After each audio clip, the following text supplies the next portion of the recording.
Her father's palm struck Eleanor's face before the Duke of Ravenshire could reach her. The sound cracked through the library, silencing every whisper and stopping the tall clock beside the fireplace, as surely as if someone had seized its pendulum.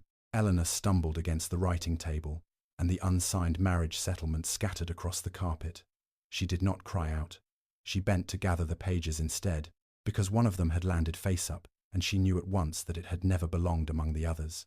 3 months earlier, Nathaniel, Duke of Ravenshire, had called her a burden upon his name and expelled her from Blackwood Hall, without examining the estate records she had begged him to read. Now her father intended to use that rejection to seize the trust, supporting 6 villages, and Nathaniel's signature appeared beneath the transfer. He stepped between them, caught Lord Ashcombe's raised wrist, and forced it down. "You will not touch my wife again." Every face in the library turned toward him. Eleanor rose slowly, one hand pressed against her burning cheek, and the suspicious page clenched in the other.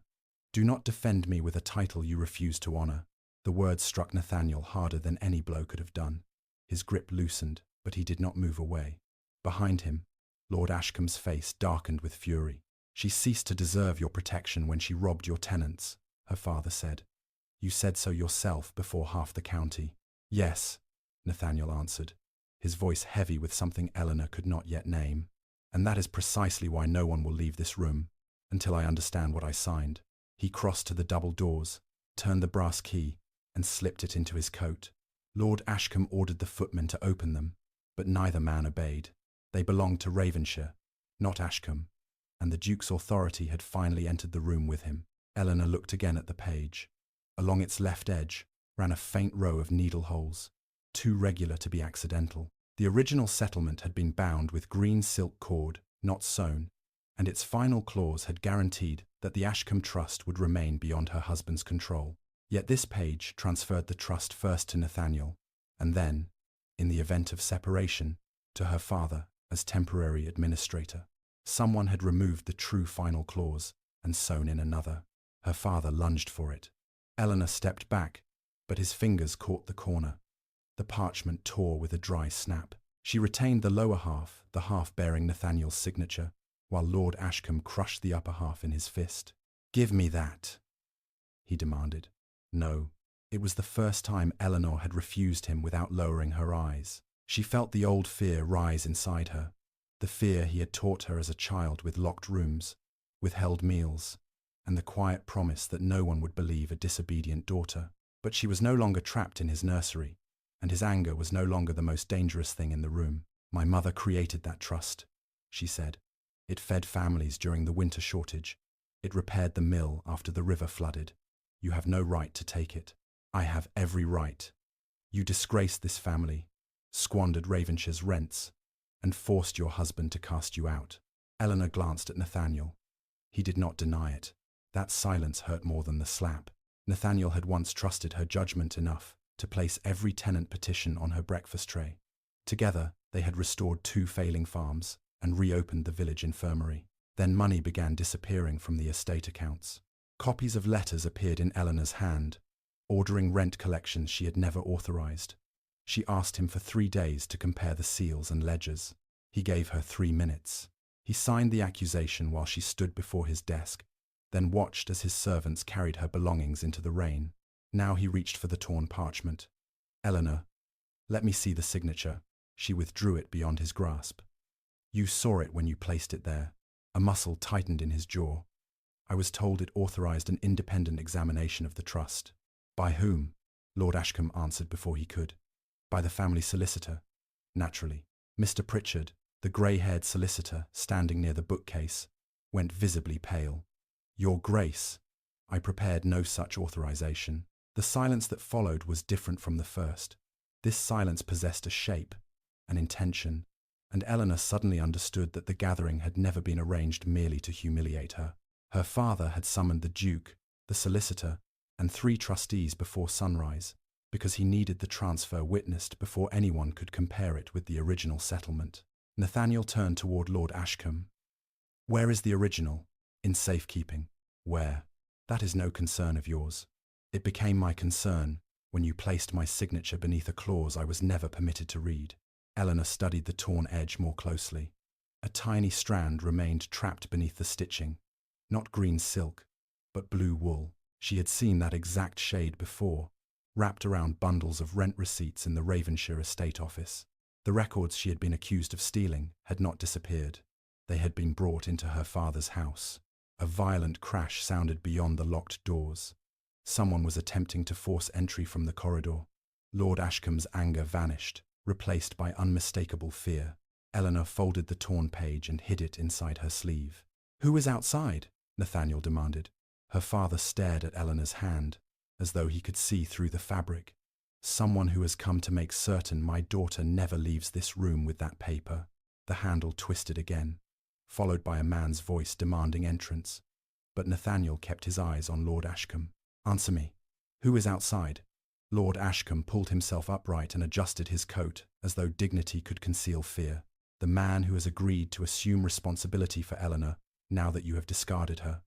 Eleanor felt the blood drain from her face. Her father crossed to the desk and lifted another document from beneath the remaining settlement papers. "Sir Malcolm Wycliffe has offered to purchase the debts attached to the Ashcombe Trust. In return, your wife will reside under his protection until those obligations are satisfied." "You mean until I am forced to marry him?" Eleanor said. "A married woman cannot marry another man," Mr. Pritchard protested. "Not while her husband lives, and the marriage remains lawful." "Then perhaps His Grace should explain the petition for separation he signed last month," Lord Ashcombe replied. Nathaniel turned sharply. "I signed no petition. You signed 6 documents on the evening you expelled her. Did you read every page?" Eleanor watched the truth strike him. He had not. He had been furious that night, wounded by what he believed was her deception, and impatient to erase her from his sight. Her father had placed the papers before him, marked each location with black ribbon, and Nathaniel had signed without once meeting his wife's eyes. Eleanor had asked for 3 minutes. He had given his anger 6 signatures instead. "Open this door," the voice outside shouted. The wood shuddered beneath a heavy blow. "My agreement was to be completed before 9. Nathaniel looked toward the clock. 20 minutes remained.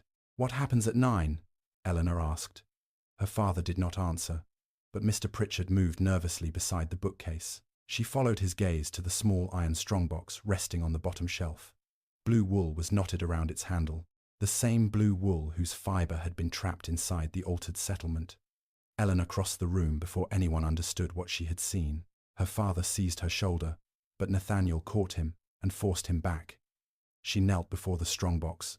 Its lock was narrow and old, fashioned in the shape of a 6-pointed star. "The key," she whispered. "What key?" Nathaniel asked. Eleanor touched the empty chain beneath her collar.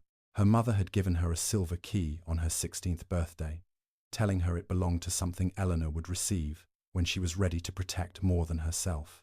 On the night Nathaniel expelled her, the key had vanished from her dressing table. One of the forged letters later presented against her claimed she had used it to open the estate treasury. "My silver key opens this box," she said. "The one your steward accused me of stealing money with." Nathaniel's expression hardened. "The treasury key is iron, and twice that size. I told you that." "I know." 2 quiet words, carrying the first honest admission of his failure. "You knew then," Eleanor said. "You simply chose not to hear me." Another crash shook the door. One hinge began to split from the frame. Lord Ashcombe reached into his waistcoat and produced the silver key.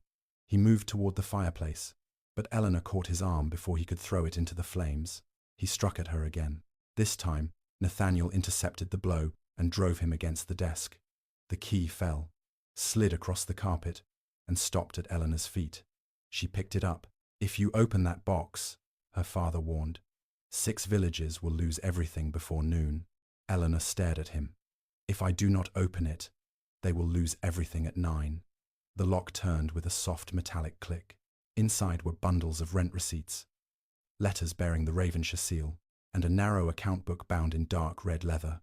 Eleanor recognized the book immediately. She had created it during her first winter as Duchess to record grain reserves, tenant payments, repairs, and emergency loans separately from the main estate ledger. Each entry carried 2 marks, the steward's signature and a tiny number written in Eleanor's own private accounting code, a system her grandfather had taught her when she was 12. No stranger could have reproduced it correctly. Lord Ashcombe had concealed the book because it could prove the missing rents had never passed through her hands. Eleanor lifted the first bundle and examined the dates. Payments collected from Ravenshire tenants after her exile had been redirected into accounts controlled by her father. Worse, several receipts bore Nathaniel's signature, authorizing the transfers. "I never signed these," he said. Eleanor compared them with the torn clause hidden in her sleeve. The signatures appeared identical, even the angle of the final stroke. Too identical. A genuine hand varied under pressure, speed, and fatigue. These had been transferred from the same engraved plate. Her father had not merely deceived Nathaniel into signing papers. Someone had manufactured a device capable of reproducing the Duke's signature whenever required. She opened the red ledger, expecting to find proof of the stolen rents, but the last 12 pages had been cut away. Only a jagged strip remained near the binding, and on it appeared half of a name: Wycle. The library doors burst inward. A broad-shouldered man in a riding coat entered with 2 constables behind him. Sir Malcolm Whitcliffe smiled when he saw the open strongbox. "Excellent," he said. "Lady Eleanor has broken into her father's private records in front of witnesses. That will make the charge of theft considerably easier to prove." The constables advanced, but Nathaniel stepped in front of Eleanor before either man could touch her. "On whose authority have you entered this house?" Sir Malcolm removed his gloves with deliberate care. He was near 40, handsome in the polished manner of a man accustomed to turning cruelty into charm. Lord Ashcombe reported the theft of private financial records. "We followed the sound of a box being forced open and found Lady Eleanor holding its contents. The circumstances seem quite plain." "The box was opened with her own key," Nathaniel said. "A key she stole from her father," Sir Malcolm replied. "A curious accusation," Eleanor said, rising with the red ledger in her hands. "My mother gave it to me 14 years ago. Your mother has been dead for 11 years. She cannot confirm your story, but the silversmith who engraved my initials may still possess his order book." For the first time, Sir Malcolm's smile weakened. Eleanor saw it and understood that confidence was his armor, not his nature. He had arrived, expecting a frightened woman, abandoned by her husband and controlled by her father. Instead, he had found Nathaniel standing between her and arrest, a solicitor contradicting Lord Ashcombe, and a ledger Sir Malcolm had believed safely concealed. One constable stepped forward. "We must examine the articles, my lady." Eleanor did not surrender the ledger. "You may examine them here, in the presence of Mr. Pritchard and every trustee in this room. Nothing will be removed until each page has been listed and witnessed." "You are hardly in a position to dictate terms," Sir Malcolm said. "She is the beneficiary of the trust." "Mr. Pritchard replied with unexpected firmness. "And if these are trust records, she possesses a legitimate interest in their preservation." Lord Ashcombe moved toward the solicitor. "Remember who pays your fees." Pritchard swallowed, but he remained where he stood. "Her ladyship's late mother established a separate fund for my services. You have never paid me a shilling." Eleanor looked at him with new respect. During the years of her marriage, Mr. Pritchard had sent her copies of every quarterly statement, never once treating her as a decorative wife incapable of understanding figures. Before knowing his testimony might save her, he had respected her work. That made his courage more valuable than any sudden declaration of loyalty. Sir Malcolm reached into his coat and produced a folded warrant. "Sentiment does not supersede the law. Lady Eleanor is accused of diverting £4,000 from Ravenshire rents and concealing the proceeds within her mother's trust. She will accompany us while the magistrate examines the evidence." Nathaniel snatched the paper and read it. His face changed as he reached the final paragraph. "This warrant was issued yesterday." "Indeed, yet the alleged theft from this box occurred minutes ago." Sir Malcolm's gaze flickered toward Lord Ashcombe. It was no more than a heartbeat, but Eleanor caught it. "The warrant concerns the earlier thefts," he said. "Then the contents of this box cannot prove the charge for which it was issued," Eleanor answered. "Unless you knew what we would find before the box was opened." The younger constable glanced at his companion. Sir Malcolm's expression hardened. He had revealed too much, and he knew it. Still, he recovered quickly. "The magistrate can resolve the matter." "Which magistrate?" Nathaniel asked. "Sir Edmund Vale, your wife's uncle. A distant relation. A relation who owes you £11,000. Nathaniel folded the warrant and placed it inside his coat. "I will not permit my wife to be taken before a magistrate financially dependent upon her accuser." Eleanor felt something bitter twist beneath her ribs. 3 months earlier, he had permitted her to be judged by a steward who owed her father money. Now he spoke as if his protection had returned unchanged, waiting only for the proper moment to reveal itself. "You do not decide for me," she said quietly. Nathaniel turned toward her. "I am trying to prevent them from taking you. You once ordered your servants to take me from my own home." Pain crossed his face, but she continued. "If I leave this room under your protection alone, they will say you concealed my guilt to preserve your name. I will go before a magistrate, but not Sir Edmund, and not without copies of every record in this box." Sir Malcolm laughed. "You have 20 minutes before the trust passes to its creditor. There is no time to copy anything." 8 minutes, the older constable corrected, looking at the clock. The room stilled. Eleanor laid the red ledger on the desk and opened it to the intact pages. Her private numbers appeared beside each rent payment. At first glance, they seemed like simple references, but each number identified the tenant, collection date, payment type, and destination account. Her grandfather had devised the code so that a single entry could be checked, even if the supporting receipt was lost. She selected 3 bundles, compared the blue wool knots around them, and found what she needed. "These receipts were rearranged," she said. "The wool was tied after the pages were removed from my estate office. Whoever replaced the missing records did not understand my system." She pointed to an entry, marked 7, 1, 4, 2, 3. "This says £14 were collected from tenant 7 on the 2nd day of March. But the corresponding receipt claims £41 were collected on the 3rd day of February. The figures and dates were reversed." "A copying error proves nothing," Sir Malcolm said. "One error might not. The same reversal on every altered receipt proves the person copied my code from right to left." Eleanor opened another bundle, then another. Each false receipt contained the identical mistake. Mr. Pritchard began recording the discrepancies while the trustees gathered around him. Nathaniel watched Eleanor work with an expression she had once longed to see: belief. It had come 3 months too late. The tall clock struck 9:15. Sir Malcolm crossed the room in 2 strides and seized the ledger, but Eleanor caught the loose blue cord hanging from its spine. The knot came apart. A small brass plate slipped from inside the binding and rang against the floor. Nathaniel bent to retrieve it. Engraved upon its surface was a perfect reverse image of his signature. Beneath it, almost too faint to see, were the initials of the craftsman who had made it. Sir Malcolm's composure finally broke. He turned toward the shattered doors and shouted for the constables to arrest Eleanor immediately. But the older man did not move. His eyes were fixed on the engraving. "I know those initials," he said.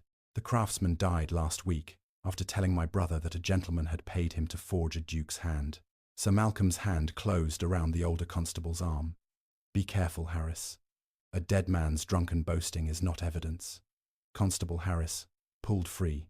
"My brother heard it while attending Mr. Bellamy after he collapsed in his workshop. Bellamy said he had made a signature plate for a gentleman from Ashcombe House." Lord Ashcombe's eyes shifted toward the fireplace. Eleanor saw the movement and stepped between him and the flames before he could destroy the half of the false settlement still crushed in his fist. "The craftsman," said a gentleman. Her father snapped. "There are 30 men employed in this house. Only one arrived with a warrant prepared before the box was opened," Eleanor replied. Sir Malcolm moved toward her, but Nathaniel blocked his path. For a moment the 2 men stood almost chest to chest. "You have no authority here, Wycliffe," Nathaniel said. "And you have considerably less than you imagine," Sir Malcolm answered. "At 9 o'clock, the trust defaults. When that happens, I become its principal creditor and obtain the right to collect every rent assigned to it. Not if the debt was manufactured. Prove it." The clock's minute hand continued its steady advance. Eleanor looked down at the red ledger. 12 missing pages, a signature plate, altered receipts, and a transfer due to become enforceable within minutes. Each fact exposed part of the scheme, but none alone could stop it. She needed the original amount of the trust's debt. "Mr. Pritchard, what sum was outstanding at the last quarterly review?" £280, the solicitor answered. "The document before us claims 8,000, Eleanor said. "Where did the increase come from?" Lord Ashcombe finally laughed. "From the expenses you created while pretending to rescue your husband's villages. Grain purchases, roof repairs, medicines, seed loans, You spent money as though compassion could make it multiply. It did multiply. Eleanor opened the ledger near the beginning.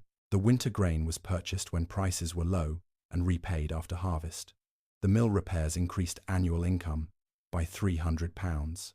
The infirmary reduced the weeks of labour lost to fever. Every expenditure returned more than it cost. She ran her finger down the coded entries, reconstructing figures she had not seen for months. By June, the trust held a surplus of nearly £1,100. One of the trustees, Reverend Matthew Hale, stepped away from the window. He had baptized half the children in the 6 villages and delivered food with Eleanor during the worst week of winter. "That is true," he said. "I witnessed the final repayment from the mill cooperative." Lord Ashcombe glared at him. "You were invited to witness a family agreement, not to deliver sermons. Then you should not have built your agreement upon a lie about the families I serve." It was a small victory, but Eleanor felt the balance in the room shift. Until that moment, the trustees had watched her as one watches a condemned woman pleading for mercy.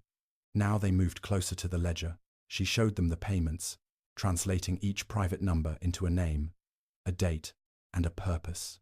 Reverend Hale confirmed 3 entries from parish records. Mr. Pritchard confirmed 4 more from quarterly statements. The alleged debt began to collapse beneath facts Eleanor had preserved long before she knew she would need them to defend herself. Nathaniel stood apart, listening as the scale of her work emerged. "You never told me the mill repaid the loan," he said. Eleanor looked at him. "I placed the report on your desk. I never received it. Your new steward returned it unopened. He said financial matters were no longer suitable work for a duchess."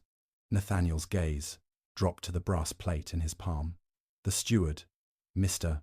Vane, had been recommended by Lord Ashcombe shortly before the money began disappearing. Eleanor had objected to giving him access to the rent office.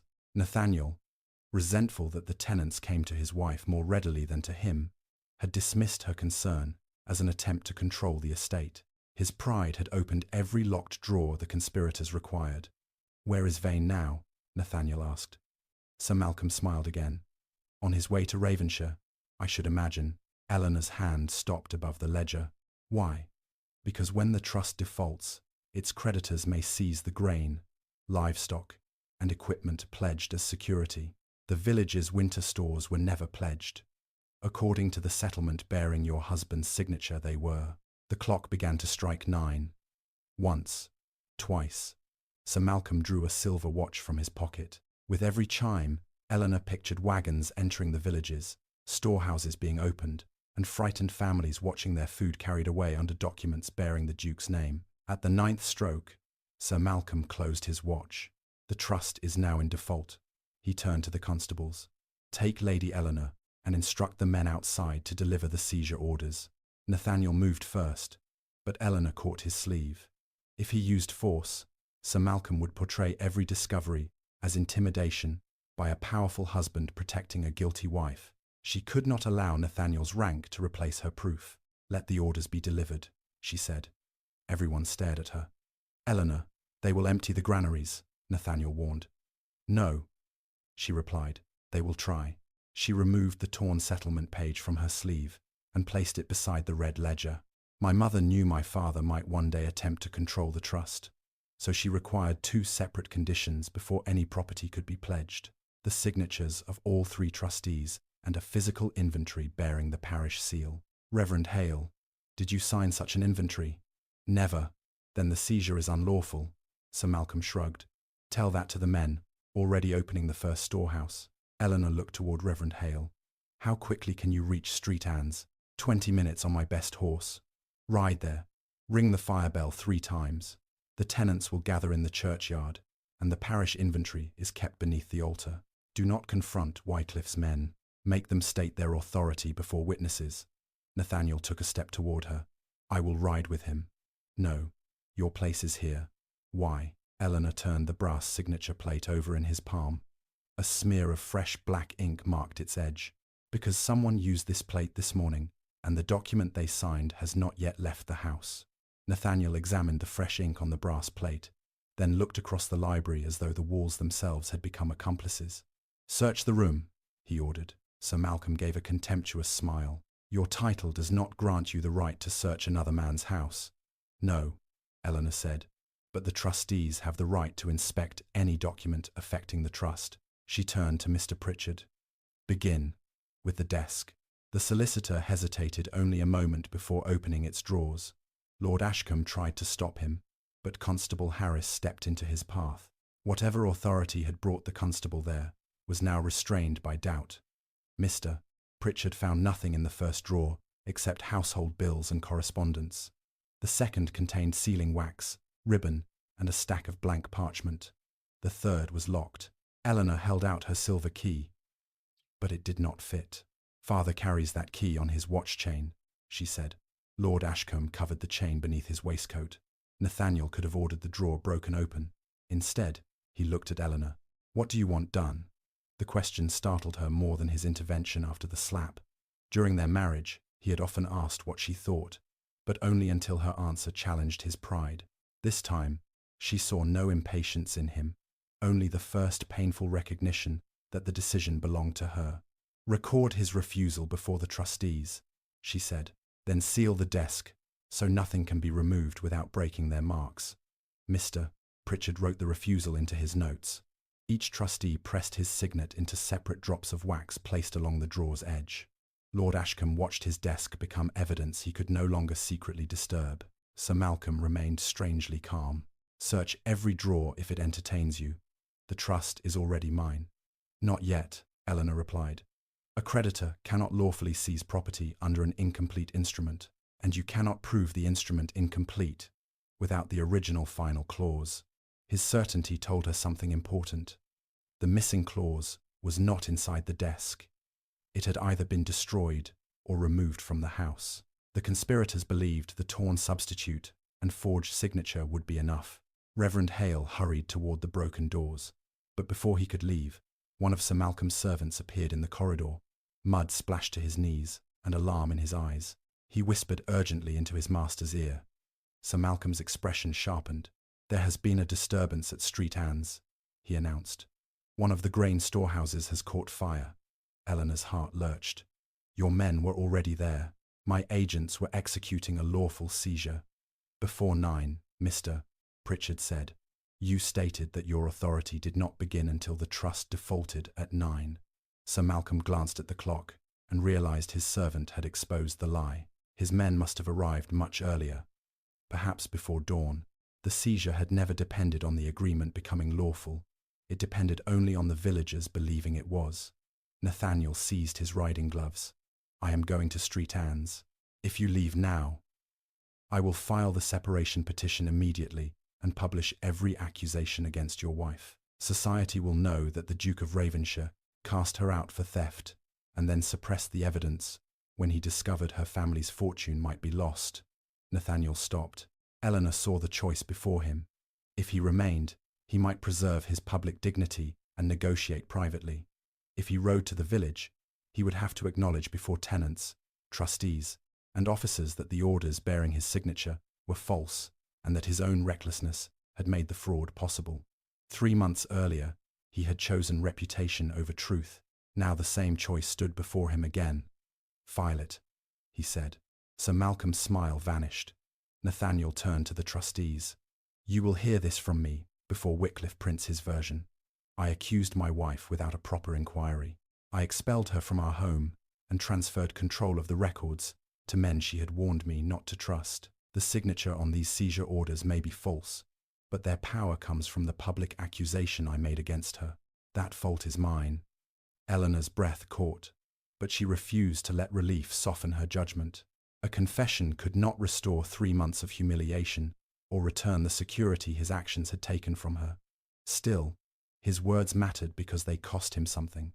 Constable Harris removed his hat. Mr. Pritchard recorded every sentence. Lord Ashcombe's face twisted with rage. "You would destroy your own name for her?" "No," Nathaniel said. "I nearly destroyed it when I refused to listen to her." He handed the brass signature plate to Constable Harris, securing its custody before anyone could steal it, and directed his footmen to protect the strongbox. Then he looked at Eleanor. "The carriage is ready." "I will ride," she replied. "The lower road will be blocked by your wagons," Sir Malcolm said. "You will never reach the village before the stores are emptied." Eleanor gathered the red ledger and pushed it into Mr. Pritchard's hands. Take this to the county clerk. Make 2 certified copies, and do not surrender the original to anyone, not even his grandpa. Nathaniel accepted the condition without protest. Eleanor then faced her father. You taught me that obedience was the price of shelter. Today you struck me because you believed I still needed your house. She removed the Ashcombe family brooch from her dress and placed it on the desk. I will never live beneath your roof again. I will claim my mother's trust, protect the people it serves, and seek a legal separation with maintenance, independent of both you and my husband. The final tie holding her to the library seemed to fall away with the brooch. She left through the shattered doorway beside Nathaniel, but not upon his arm. In the courtyard, a groom brought 2 horses. Before Eleanor could mount, a distant column of black smoke rose above the trees in the direction of Street Anne's. A village boy came galloping through the gates, blood running from a cut above his eye. My lady, he gasped. Mr. Vane locked the tenants inside the grain house before the fire started. Eleanor mounted before the boy had finished speaking. Nathaniel swung into the saddle beside her, and they drove their horses through the gates, while Reverend Hale followed close behind. The lower road was indeed blocked by 2 heavy wagons positioned across the bridge. So Eleanor turned toward an overgrown track leading into the northern woods. Nathaniel called after her that the path had been abandoned for years, but she did not slow. She had walked it with the tenant children during her first summer at Ravenshire, and knew it descended behind Street Anne's church. Branches tore at her sleeves, mud splashed her skirt, and smoke thickened between the trees until each breath burned her throat. When they reached the ridge above the village, Eleanor saw flames climbing from the eastern wall of the grain house. Men in Sir Malcolm's colours stood near the main doors, holding back wives and children who screamed that their husbands were trapped inside.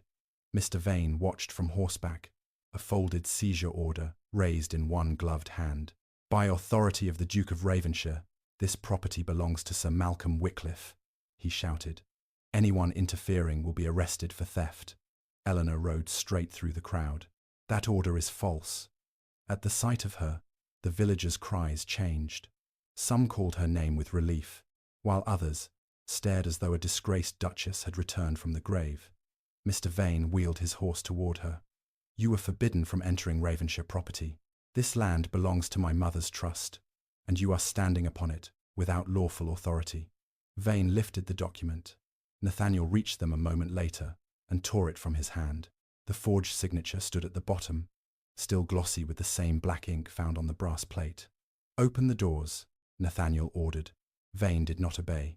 Your written command supersedes any instruction given under emotional distress, Your Grace. You know that. Signature is false. I know only that you signed similar orders before witnesses after discovering your wife's theft. That was the trap Nathaniel had created. By publicly condemning Eleanor and granting Vane control of the estate, he had taught every servant to distrust her word and treat his later hesitation as weakness. His rank could no longer solve the danger with a single command, because his own previous orders supported the men defying him. A pounding came from inside the grain house. Eleanor counted at least 5 voices. Smoke pushed through the gaps around the doors, but there were few flames at the front. The fire had begun along the eastern wall, where the old drying chamber adjoined the main storehouse. She remembered the building plan, because she had supervised repairs after damp spoiled the barley 2 winters earlier. The drainage channel, she said. Nathaniel looked at her. What? There is a stone channel beneath the drying floor. It opens behind the churchyard. She turned to the village boy. Find Tom Weaver and bring every small shovel you can carry. Reverend Hale, ring the bell, 3 times for the trust, then continuously for fire. The first peal thundered above the roofs as Eleanor raced around the church. Brambles covered the old drainage opening. She dropped to her knees and tore at them until thorns cut her palms. Nathaniel joined her without removing his coat, pulling away roots and stones. Within minutes, several boys arrived with tools. Together, they exposed the narrow arch. Smoke poured from it. A man can crawl through, Nathaniel said, but if the floor collapses, the drying chamber has 3 support beams, Eleanor replied. The western beam was reinforced. Stay beneath it until you reach the inner grate. Nathaniel stripped off his coat. You remember all that? I approved the repairs you never asked about. He flinched, but there was no time for remorse. He wrapped a wet cloth around his mouth and entered the channel with 2 farmhands behind him. Eleanor returned to the main doors, where Vane's men still blocked the crowd. She saw a barrel lying beside the eastern wall, leaking a clear liquid into the soil. Grain dust floated in the puddle, but instead of swelling, it separated into shining beads. Lamp oil. This was not an accident caused by frightened tenants resisting seizure. Someone had set the fire deliberately. Eleanor pointed to the barrel. Constable Harris will examine that when he arrives. Anyone who moves it will answer for destroying evidence. Vane dismounted and advanced upon her. You are already under arrest. Then arrest me in front of the mothers whose husbands you locked inside. The women moved closer, forming a wall around Eleanor. Vane stopped. The grain house doors suddenly shook from within, then burst outward as Nathaniel lifted the wooden bar. Men stumbled into the open air, coughing and carrying one another. The crowd surged forward. For a moment, Eleanor believed they had all escaped. Then Nathaniel emerged with an unconscious tenant across his shoulders. His shirt was scorched, and blood darkened one sleeve. "One man is missing," he gasped. "Samuel Price." The floor fell before we could reach him. Eleanor knew Samuel. He had 3 daughters and had repaired the roof of her cottage after her exile without accepting payment. She ran toward the entrance, but Nathaniel caught her around the waist. "The roof is going." A terrible crack sounded inside. The eastern half collapsed in a storm of sparks, burying the drying chamber and half the winter grain. Samuel's eldest daughter screamed. Eleanor could not look away from the fire. This was the consequence of Nathaniel's choice, not divine punishment, not misfortune, but a direct line from the authority he had given Vane to the locked doors now burning before them. Nathaniel released her slowly. The villagers watched him with soot-blackened faces, waiting to see whether he would hide behind his title again. He stepped onto an overturned cart and raised the forged order. "This bears my name," he said, his voice carrying across the churchyard. "It does not bear my hand. Yet the man who issued it possessed authority because I placed him over this estate after dismissing the Duchess who had protected you. Lady Eleanor warned me that the accounts were being altered. I refused to investigate. What happened here began with that refusal." Mr. Vane turned toward his horse, but Constable Harris arrived at the far end of the lane with 3 officers and blocked his escape.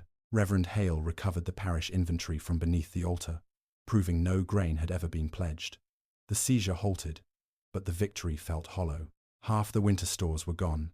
Samuel remained beneath the ruins, and Sir Malcolm still possessed men, money, and a magistrate willing to enforce forged debts. Then a farmhand ran from the back of the burning building, carrying a charred wooden box. "We found this near the drainage channel," he said. Inside lay the 12 pages cut from Eleanor's ledger, and on the first one, written in her private code, was a payment to Sir Malcolm, dated 3 months before any money had supposedly disappeared. Eleanor did not touch the charred box until Constable Harris had called Reverend Hale and 2 tenants to witness where it had been found. Each man stated his name, described the place beside the drainage channel, and watched Harris wrap the box in a clean cloth. Only then did Eleanor examine the rescued pages. Heat had blackened their edges, and water had blurred several lines, but her private numbers remained legible. The payment to Sir Malcolm was not recorded as a loan or estate expense. It had been entered beneath the code used for grain purchased during famine, though no grain had arrived on that date. A second payment followed 2 weeks later, then a third to an account identified only by the letters E. V. Eleanor looked toward Mr. Vane, who stood between 2 officers with soot across his coat. "Edmund Vale," she said. Vane's mouth tightened. Sir Malcolm had used the trust's own money to purchase the cooperation of the magistrate who issued the warrant against her. Before she could trace the remaining payments, a section of the ruined roof shifted. Men shouted for everyone to stand back. Nathaniel ordered ropes and tools brought forward, but Eleanor stopped him from directing the rescue, as if the village still trusted his authority. She turned instead to Thomas Weaver, the mill foreman, and asked which wall remained sound. Thomas studied the smoke, then organized 2 teams to lift the fallen timbers from opposite sides. Nathaniel joined them without claiming command. For nearly an hour, he hauled broken beams beside men who had once removed their caps whenever he passed, and now barely looked at him. At last, they found Samuel Price alive beneath a pocket formed by the reinforced western beam. His leg was broken and his breathing shallow, but when his daughters crowded around the cart carrying him to the infirmary, Eleanor felt the terrible pressure in her chest ease. Her earlier repairs had not prevented the fire, yet the beam she insisted upon reinforcing had saved a life. The villagers saw it. They also saw Nathaniel standing in the mud with blistered hands, accepting their anger without defense. By noon, the flames were extinguished. Half the grain remained usable, and Eleanor ordered it divided among the 6 villages, according to household size, rather than rent paid. She used the small reserve in her mother's pin money account to purchase flour for the coming week, establishing temporary control beyond her father's reach. Reverend Hale offered her 2 rooms in the vacant schoolmistress's cottage beside the church. Eleanor accepted. It was modest and cold, but its key would belong to her alone. Nathaniel watched as the women carried blankets and food toward her new home. "You could return to Blackwood," he said quietly. "I will restore your rooms and dismiss every servant who participated in this." Eleanor looked at the smoke, drifting above the broken storehouse. "You believe restoration means placing everything where it stood before you destroyed it?" "No, I know it cannot." "Then do not offer me the same house under the same power and call it safety." His gaze dropped. "What do you require from me?" "A complete list of every document you signed the night you expelled me. Copies of your private correspondence with my father, Vane, and Wycliffe. Written authority for Mr. Pritchard to inspect the Ravenshire accounts. And you will not enter my cottage unless I invite you." Nathaniel nodded. "You shall have all of it. Those are conditions for cooperation, not forgiveness." "I understand." She was not certain he did, but he left without attempting to touch her. That evening, Mr. Pritchard arrived with certified copies of the Red Ledger and alarming news. Lord Ashcombe had broken the seals on his desk and fled the house. The trustee's wax lay shattered on the carpet. The locked drawer was empty, and Sir Malcolm had filed Eleanor's separation petition with Sir Edmund Vale. According to the petition, she had deserted her husband, stolen family funds, and attempted to burn the records proving her guilt. A notice was already being printed for distribution across the county. Sir Malcolm intended to destroy her reputation before the evidence could be formally examined. "Then we must move faster," Eleanor said. She spread the recovered pages across the cottage table and placed the certified ledger beside them. "Mr. Pritchard read out every coded payment while she translated. The trail revealed that money had passed from the trust to Sir Malcolm, then from Sir Malcolm to Vane and Sir Edmund, but the amounts alone could be dismissed as unrelated debts. They needed a link, proving a shared plan. Eleanor noticed that every suspicious payment had been entered one day before a significant event. Vane's appointment, the first forged rent order, Nathaniel's public accusation, and the warrant for her arrest. Someone had been paying for each step in advance. She then compared the burned pages with the replacement receipts from the strongbox. The blue wool fibers matched, and the reversed codes showed that the same careless copier had handled both sets of records. "The person who altered these accounts had access to your office and my father's library," she said. "Vane," Mr. Pritchard answered. "Perhaps, but Vane did not know my mother's settlement well enough to replace its final clause. My father did. Sir Malcolm understood the debt. Sir Edmund supplied authority. Each man performed only the part he could execute." A knock sounded at the cottage door. Eleanor stiffened until she heard Nathaniel ask permission to enter. She opened the door, but remained between him and the threshold. He carried a locked dispatch case and placed it on the step. "Every letter and signed document you requested." He did not try to come inside. Eleanor took the case. His burned hand was bandaged, and exhaustion shadowed his face. "There is something else," he said. "Before you were accused, your father wrote that the tenants trusted you more than their duke, and that a husband who allowed his wife such influence would soon be ruled by her. I believed him because I was ashamed that he was right about the first part." Eleanor felt no satisfaction in hearing it. "They trusted me because I listened, and I punished you for making visible what I lacked." He removed a folded notice from his coat. Sir Malcolm had challenged the trustees to a public hearing at Ashcombe Hall the following evening. If Eleanor failed to produce the original settlement there, Sir Edmund would recognise the forged debt and confirm Wycliffe's seizure rights. "He knows the original clause is missing," Nathaniel said. "He believes we cannot defeat him without it." Eleanor examined the notice, then the letters inside the dispatch case. One envelope bore her father's seal, but its paper carried the same faint needle holes as the false settlement. Hidden beneath the folded edge was a strip of green silk. "He is wrong," she said. The clause was not destroyed. It was sewn inside something he believed no woman would ever be permitted to read. The strip of green silk had been stitched into the lining of Lord Ashcombe's letter, but when Eleanor carefully cut the thread, she found only a narrow piece of parchment bearing the final 3 words of a sentence, "without her consent." The full clause had been divided and concealed among several documents, each disguised as ordinary correspondence sent to Nathaniel. Her mother had not trusted a single copy to survive. Instead, she had scattered it across letters a husband would be expected to preserve, but a wife would rarely be permitted to inspect. Eleanor searched Nathaniel's dispatch case until dawn. 4 envelopes contained matching needle holes. Yet only 2 held parchment fragments. One stated that no land, grain, equipment, or income belonging to the trust could be pledged. The other required the written consent of Eleanor and all 3 trustees. The remaining pieces were missing. Without them, Sir Malcolm could argue that the fragments came from unrelated documents. "Who handled these letters after they reached Blackwood?" Eleanor asked. Nathaniel stood beside the cold fireplace in her cottage, keeping the distance she had required. "My secretary opened them, then passed them to me. After I read them, Vane filed them in the estate office. And after you expelled me, I gave Vane authority to remove anything connected to the investigation. There it was again. Thank you for watching. And Karen Minus, thank you for watching." The same decision reaching forward to destroy another path to the truth. Eleanor placed the fragments beneath glass and sealed the edges before 3 witnesses. "We will present copies at the hearing, but the originals remain with Mr. Pritchard."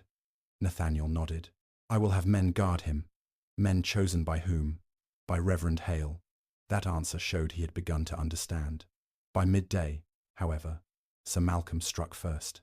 Printed notices appeared in every village, claiming Eleanor had forged her mother's settlement, stolen the Ravenshire rents, and ordered tenants to resist lawful officers, causing the fire that nearly killed Samuel Price. A second notice announced that Nathaniel had been temporarily declared incapable of managing estate affairs because of violent instability inspired by his estranged wife. Sir Edmund Vale had accepted statements from Lord Ashcombe, Vane, and 2 of Sir Malcolm's agents. Nathaniel's tenants were instructed to pay all future rents to a receiver appointed by the magistrate. Nathaniel read the notice in silence. With one biased order, Sir Malcolm had stripped him of practical authority over the estate. "I can appeal to the Crown," he said. "By the time London answers, Wycliffe will have emptied every account," Eleanor replied. "That is his true deadline. The hearing tonight is not meant to determine the trust. It is meant to give him enough public legitimacy to transfer the money before anyone stops him." Nathaniel's hands closed around the paper. "Then I will go before the county gentlemen and declare Vale corrupt. They will say a desperate duke is attacking a magistrate to protect his criminal wife. What would you have me do?" Eleanor looked at the separation petition. Sir Malcolm had built his case upon one central claim, that Nathaniel expelled her because he personally witnessed evidence of her theft. Society believed it, because Nathaniel had never publicly corrected the accusation. The truth could damage his title more deeply than any forged document. "At the hearing, you must admit that you saw no proof before condemning me," she said. "You must state that my father appealed to your pride, that you refused my request for an inquiry, and that you gave Vane control because you resented the tenant's trust in me." Nathaniel went pale. Such an admission would not merely expose error. It would reveal weakness, jealousy, and dishonorable conduct before the very men whose respect supported his influence. "If I say that publicly, every political ally I possess may abandon me." "Yes, and it still may not save you." "No." He looked at her for a long moment. "Then I will say it." That evening, Ashcombe Hall, filled with trustees, tenants, creditors, neighbouring landowners, and servants eager to witness the fall of a duchess. Sir Edmund sat at the head of the long gallery beneath the Ashcombe portraits. Sir Malcolm stood beside him, with the forged settlement displayed beneath glass, while Lord Ashcombe occupied the place reserved for the trust's administrator. Eleanor entered without Nathaniel's arm, carrying no visible papers. Whispers followed her across the room. Unwanted wife, thief, madwoman, arsonist. Her father watched her approach with the same confidence he had possessed before striking her, certain that shame would force her eyes downward. She met his gaze until he looked away. Sir Malcolm attacked immediately. He presented the warrant, the separation petition, and statements claiming Eleanor had broken into the strongbox, incited the tenants, and destroyed the storehouse to conceal missing grain. Mr. Vane testified that he had seen her alter rent receipts in the estate office. Sir Edmund then ordered Eleanor to produce the complete original settlement. "I cannot," she said. A murmur of satisfaction moved through the gallery. Sir Malcolm smiled. "Then the matter is concluded." "Not quite." Nathaniel stepped forward and delivered the confession Eleanor had required. He told the room that he had never seen Eleanor steal money, never compared the alleged letters with her records, and never allowed her the 3 days she requested. He admitted transferring authority to Vane out of wounded pride. Each sentence cost him visibly. Several landowners turned their backs. One political ally left the room. When Nathaniel finished, Sir Edmund declared his testimony unreliable because he was attempting to recover his wife's fortune. Sir Malcolm then produced a sealed envelope. "Fortunately, we possess stronger evidence." Inside was the complete original settlement, its final clause apparently confirming his right to seize the trust. Eleanor stared at the green silk binding. The parchment fragments she had protected were now useless if this document proved authentic. Her father smiled. "Your mother entrusted the original to me." Sir Edmund inspected the seals and announced that they appeared genuine. Then Constable Harris rushed into the gallery with blood on his collar. Mr. Pritchard had been attacked on the road. The charred ledger, pages stolen, and the brass signature plate taken from official custody. Every piece of evidence capable of exposing the scheme had disappeared. Sir Edmund raised his hand for silence. "Lady Eleanor Ashcombe Ravenshire is hereby judged responsible for the disputed funds and remanded to her father's custody pending further examination." Lord Ashcombe approached her with triumph in his eyes. Eleanor looked down at the settlement Sir Malcolm had produced and suddenly noticed that the green cord had been threaded through the needle holes from left to right. Her mother had been left-handed. Every document she personally bound had been stitched in the opposite direction. Eleanor lifted her eyes. The conspirators had destroyed the apparent proof, but in their haste to manufacture the perfect original, they had created an error only she would recognize. "Before you take me," she said, "I ask Sir Malcolm one question about the document he claims my mother entrusted to my father." The gallery fell silent. Eleanor smiled without warmth. "Which hand did my mother use to sew?" Sir Malcolm's answer came too quickly. "Her right hand, of course." Eleanor turned toward Reverend Hale. "You knew my mother for 20 years. Which hand did she use?" "Her left," he replied. "She injured the fingers of her right hand as a child and could scarcely hold a needle with them." A murmur travelled through the gallery. Lord Ashcombe rose. "An old injury proves nothing. My wife employed seamstresses, not for her legal papers," Eleanor said. "She bound them herself because the direction of the stitches was part of her method of authentication." She asked Sir Edmund to place the supposed original beside the letters from Nathaniel's dispatch case. He refused, declaring the hearing complete, but the trustees protested. They possessed the right to inspect any instrument controlling the trust, and too many landowners were watching for him to deny them openly. Mr. Pritchard, his collar stained with blood, but his posture unbroken, entered behind Constable Harris. The stolen ledger pages were gone, yet the solicitor carried his certified copies. "The attackers took only the originals," he announced. "They failed to take the copies deposited with the county clerk this morning." Sir Malcolm's face changed. Eleanor had anticipated an attempt to destroy the records and had ensured that no single object could erase the truth. Constable Harris positioned officers beside every exit. Reverend Hale and the other trustees compared the stitching. Each authenticated letter had been sewn from right to left, following Lady Ashcombe's left-handed motion. The document produced by Sir Malcolm was bound in the opposite direction. "The cord could have been replaced," Lord Ashcombe argued. "Indeed," Eleanor said, "but that would make it useless as an original unless we can establish when and why it was altered." She did not ask the room to accept the stitching alone. Instead, she led them through the sequence. The trust held a surplus, not an £8,000 debt. The suspicious payments occurred one day before every act required to remove her authority. The altered receipts reversed her private code because the copier had read it backward. Sir Malcolm's men attempted to seize the grain before his alleged rights began. Vane possessed both the records and access to Nathaniel's correspondence.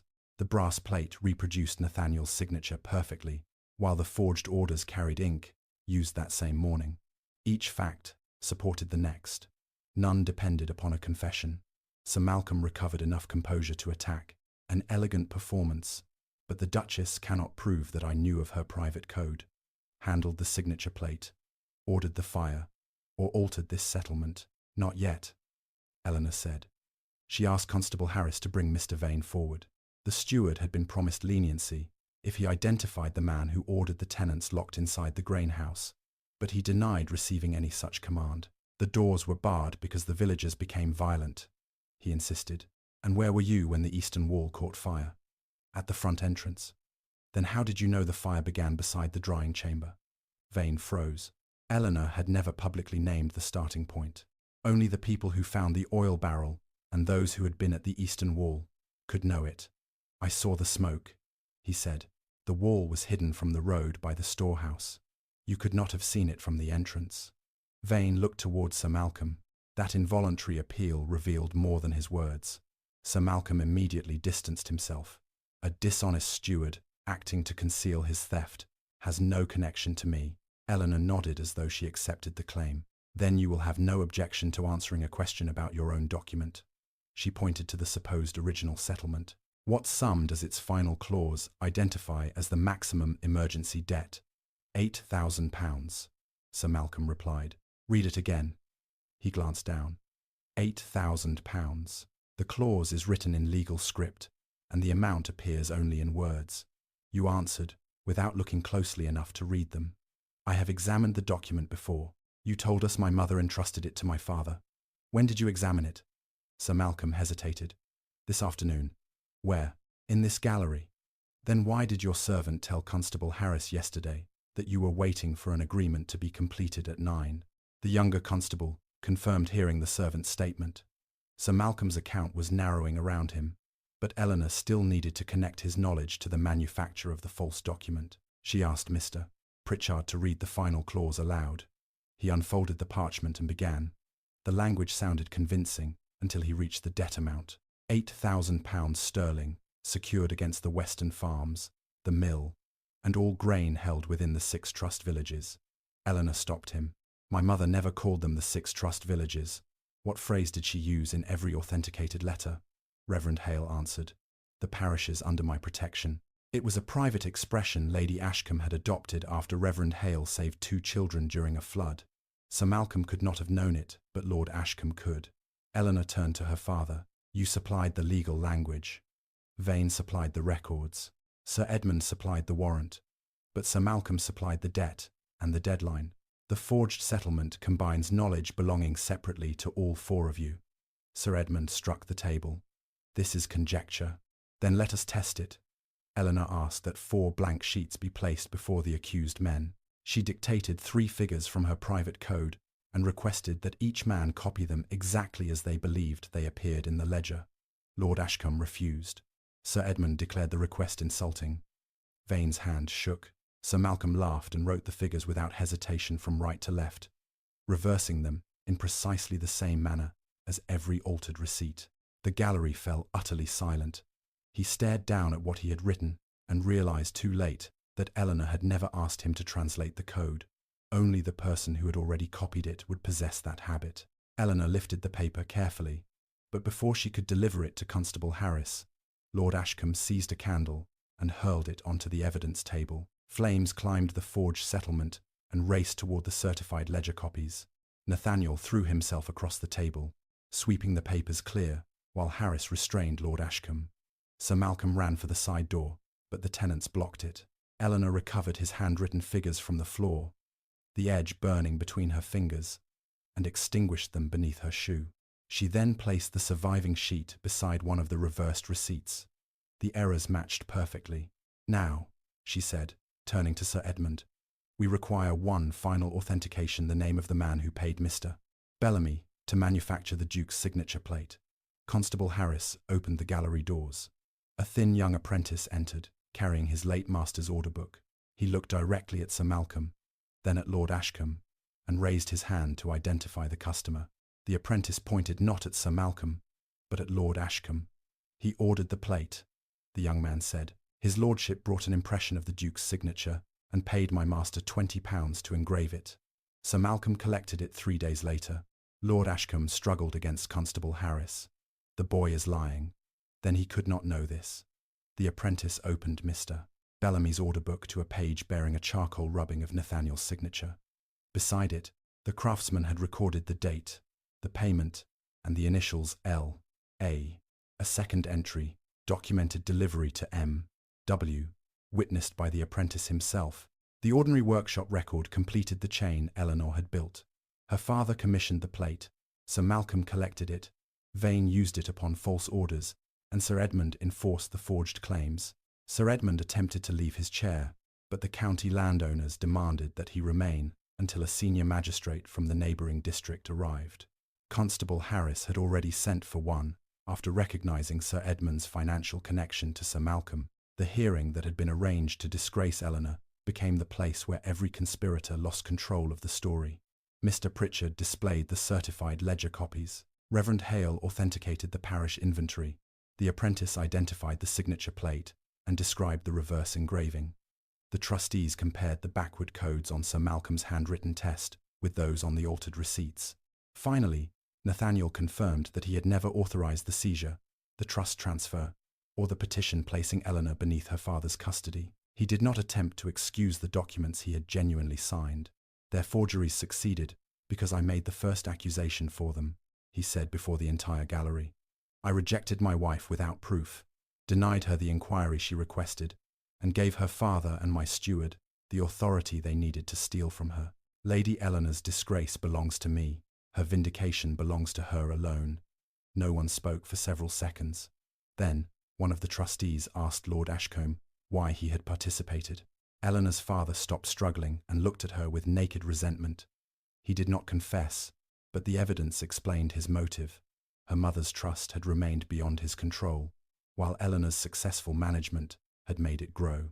By persuading Nathaniel to reject her, Lord Ashcombe could portray his daughter as incompetent, place himself over her property, and sell the manufactured debt to Sir Malcolm. Sir Malcolm intended to seize the grain and farms before transferring the money abroad. Vane received a share for altering the ledgers and setting the fire to destroy the missing pages.